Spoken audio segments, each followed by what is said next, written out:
সৌপ্তিক পর্ব।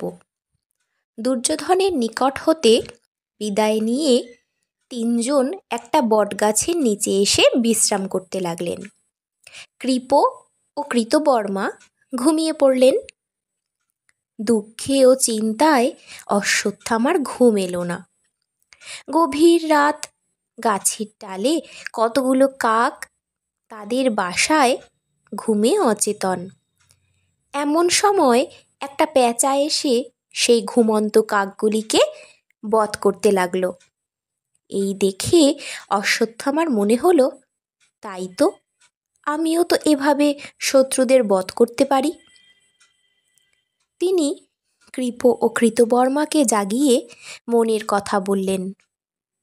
তারা ঘৃণা ও লজ্জায় এতে ঘোর আপত্তি করলেন, কিন্তু শেষে তার পীড়াপিড়িতে রাজি হয়ে অন্ধকারে চোরের মতো পাণ্ডব শিবিরে গিয়ে উপস্থিত হলেন।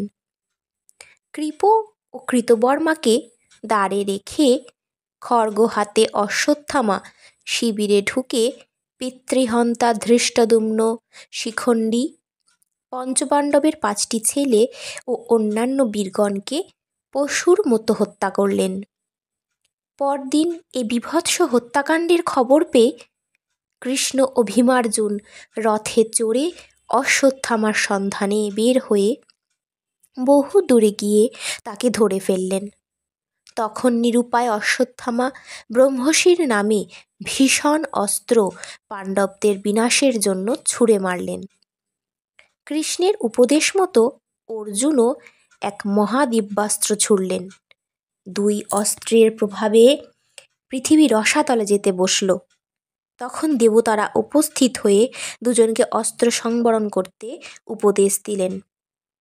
অশ্বত্থামার মাথায় একটি মণি ছিল। দেবতারা মধ্যস্থ হয়ে সেই মণিটি পাণ্ডবদের দিয়ে দিতে বললেন। তাতে অশ্বত্থামার সব তেজ ও শৌর্য নষ্ট হয়ে গেল।